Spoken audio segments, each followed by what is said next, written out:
Bismillahirrahmanirrahim. Assalamualaikum warahmatullahi wabarakatuh.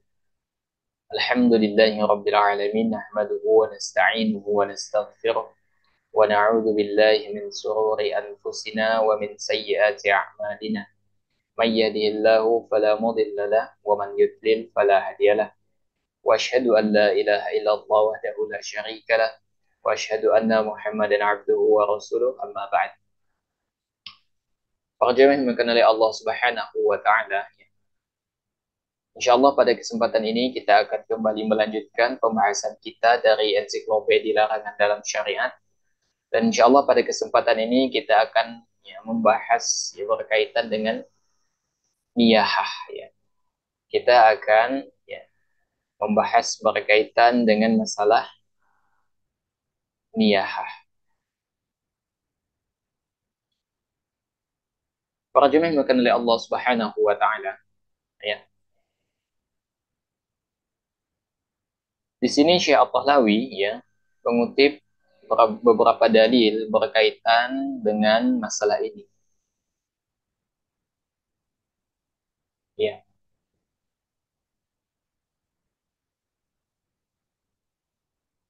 Para jemaah yang dimuliakan oleh Allah Subhanahu wa taala.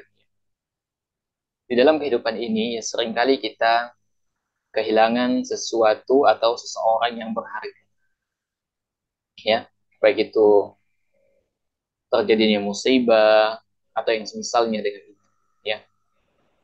Nah, ketika Allah Subhanahu wa taala memberikan kepada kita cobaan, yang musibah, kehilangan seseorang yang kita cintai misalnya, ya, apakah seorang istri yang kehilangan suaminya atau suami yang kehilangan istrinya,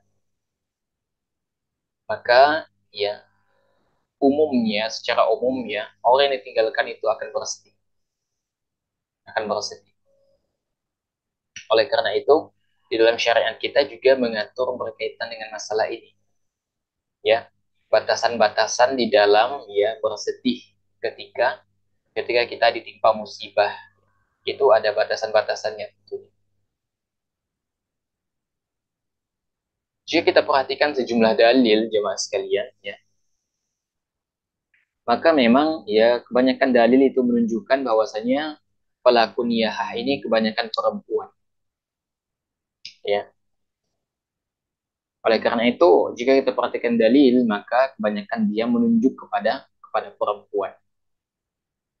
Namun demikian, jika seorang laki-laki juga terjatuh dalam masalah niyahah ini, ya, yaitu meratap, maka dia juga akan dikenakan konsekuensi hukum sebagaimana yang diancamkan kepada wanita juga. Ya, jadi sama begitu. Nah, niyahah atau meratap itu adalah perbuatan, ya, ketika misalnya kita ditinggal oleh orang yang kita sayangi misalnya, maka di antara bentuk ungkapan rasa sedih ya kita sebagaimana yang dilakukan orang jahiliyah dulu, ya, mereka menampar pipi, kemudian mereka merobek baju, menggundul atau mencabut rambut kepala, ya, kemudian mereka mendoakan kecelakaan, atau mereka mengungkapkan ungkapan-ungkapan jahiliyah, ya. Itu yang dilakukan. Dan kalau mereka menangis pun bukan menangis yang normal begitu, tapi menangis dengan meraung-raung, teriak-teriak sambil mengumpat begitu, ya.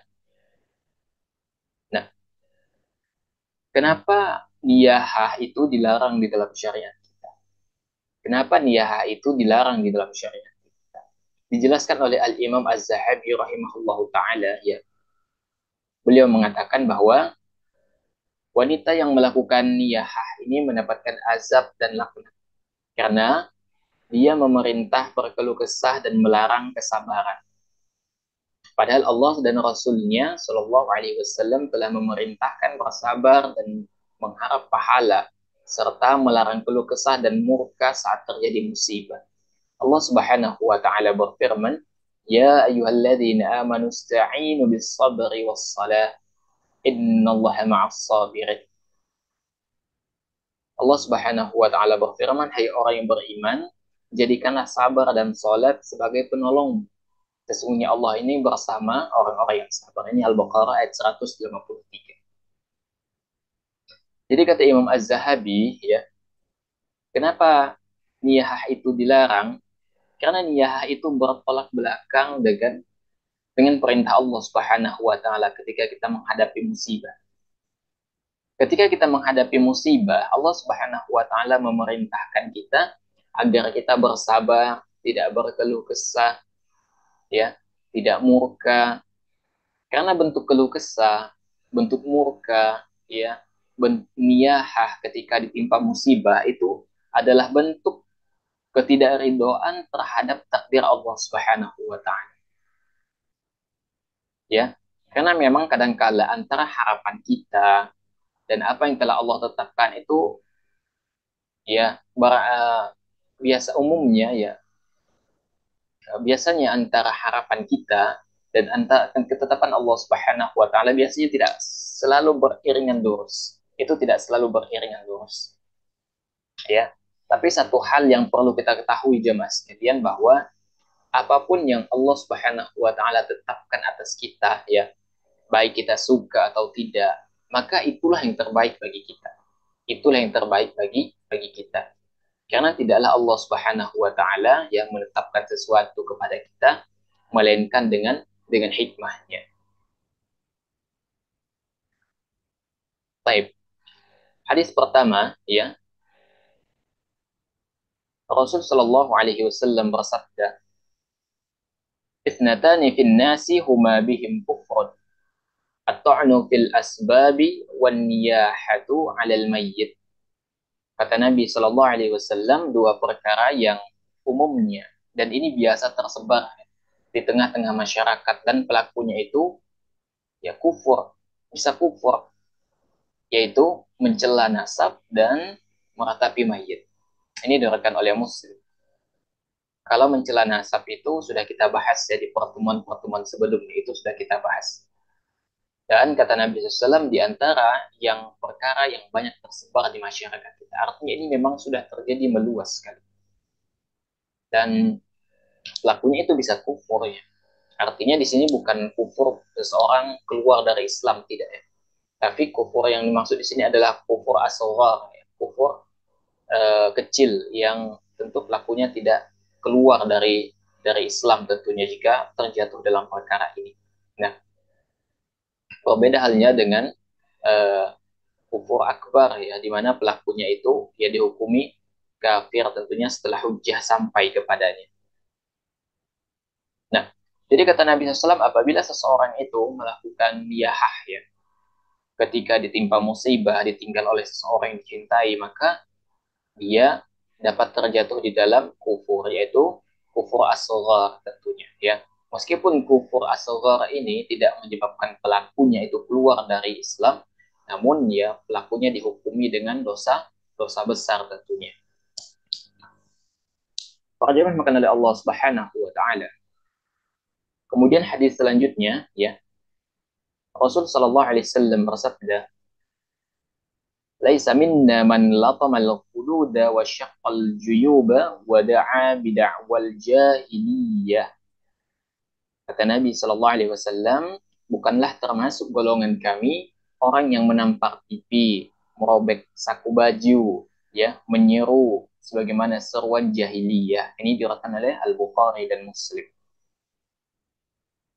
Ya, nah, maka ini adalah di antara bentuk yang konkret, ya, atau bentuk nyata daripada niyahah, ya, yaitu ketika kita ditimpa musibah, ditinggal oleh orang yang kita cintai misalnya, ya, maka di antara bentuk daripada kesedihan yang diungkapkan dengan dalam bentuk konkret adalah dia menampar pipinya, dia merobek bajunya, dan dia menyeru teriak-teriak dengan seruan jahiliyah.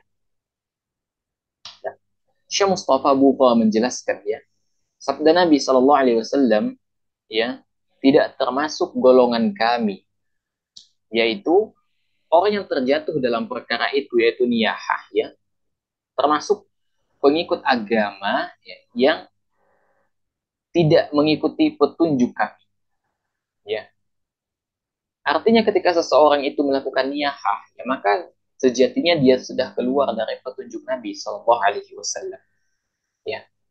Kemudian menampar, yaitu memukul wajah dengan telapak tangan bagian dalam, yang menampar nampar wajah. Ya. Kemudian juyub itu jamak dari jahit. Itu belahan baju sebagian atas untuk memasukkan kepala, itu merobek-merobek baju ya, secara umum begitu. Kemudian terikan jahiliyah, ya, beliau jelaskan yaitu di dalam tangisan dan jeritannya itu dia teriak-teriak, ya.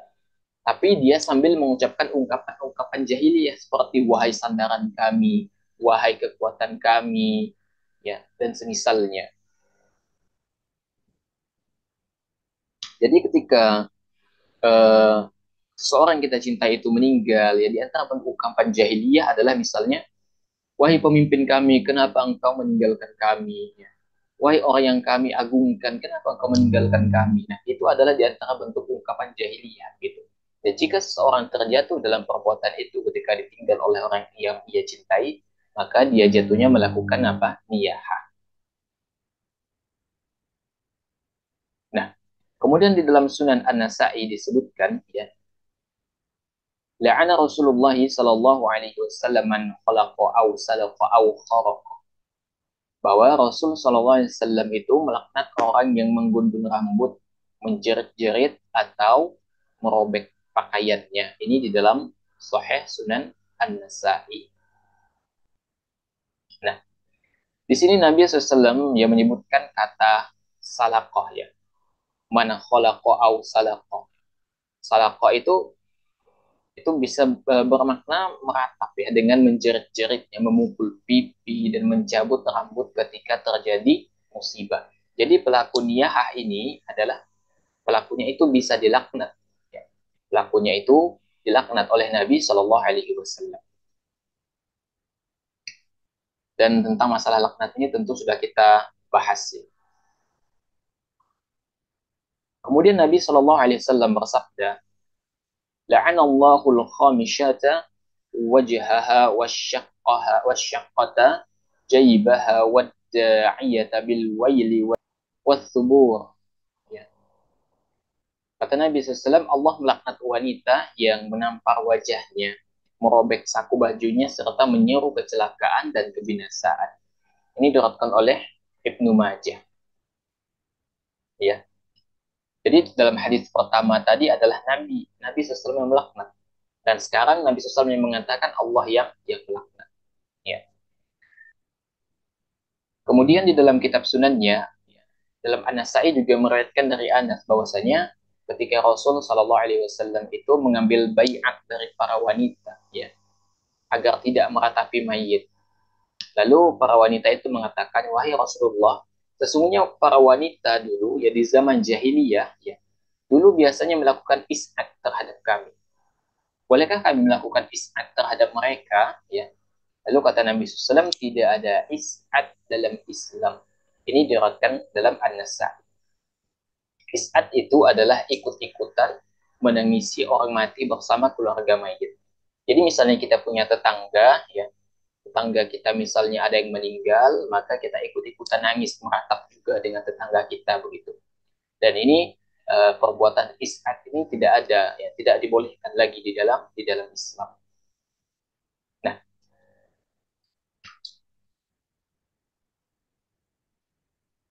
disebutkan di dalam Al-Bukhari dan Muslim juga, ya, bahwasanya Nabi SAW itu mengambil sumpah, ya, dari para wanita itu tadi dalam hadis yang dari An-Nasai tadi, ya, Nabi SAW mengambil baiat mereka agar tidak melakukan niyahah, ya.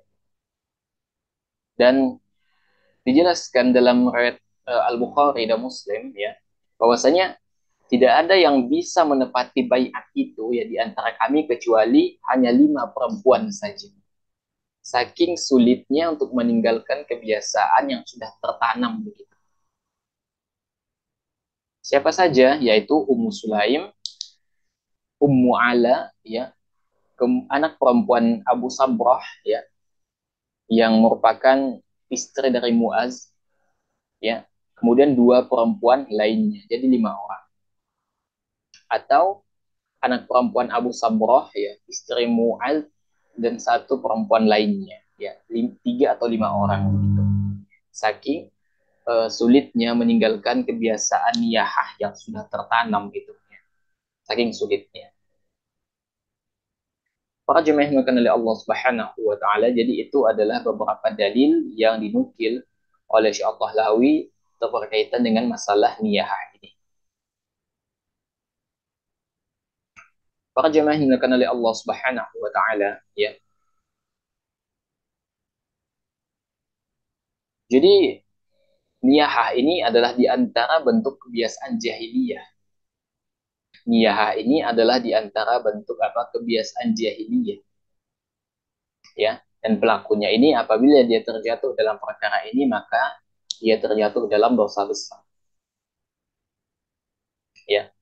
Kenapa niyahah termasuk dosa besar? Karena pelakunya itu diancam dengan siksaan nanti di akhirat. Dan ancaman ini nih, ya sebagaimana yang diriwayatkan dari Abu Malik Al-Asy'ari radhiyallahu anhu ya bahwa Nabi Shallallahu alaihi wasallam bersabda, ya.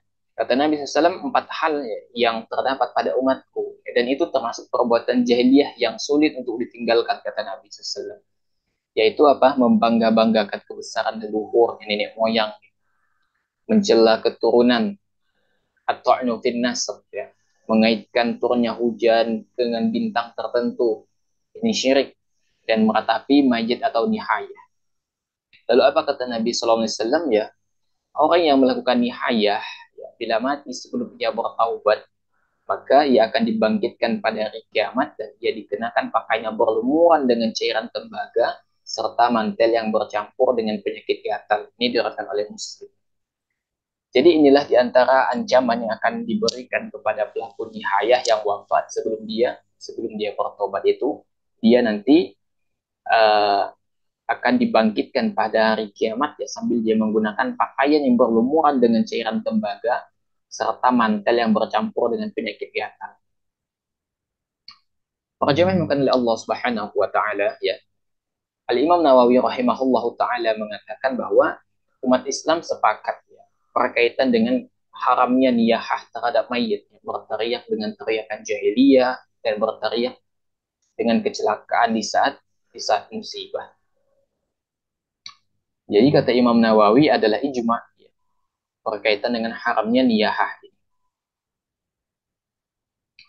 Kemudian beliau juga melanjutkan, ya, mengenai orang yang melakukan niyahah lantas tidak bertaubat sampai mati dan disebutkan sampai akhir hadis. Tadi kan diancamkan dia menggunakan pakaian yang berlumuran dengan cairan tembaga, ya, serta mantel yang bercampur dengan penyakit gatal. Kata beliau mengenai orang yang melakukan niyahah lantas tidak bertaubat sampai mati dan disebutkan sampai akhir hadis itu, ya, menunjukkan bahwa haramnya perbuatan niyahah dan hal ini telah disepakati. Hadis ini menunjukkan diterimanya taubat jika taubat tersebut dilakukan sebelum mati, ya, ya, sebelum meninggal tentunya.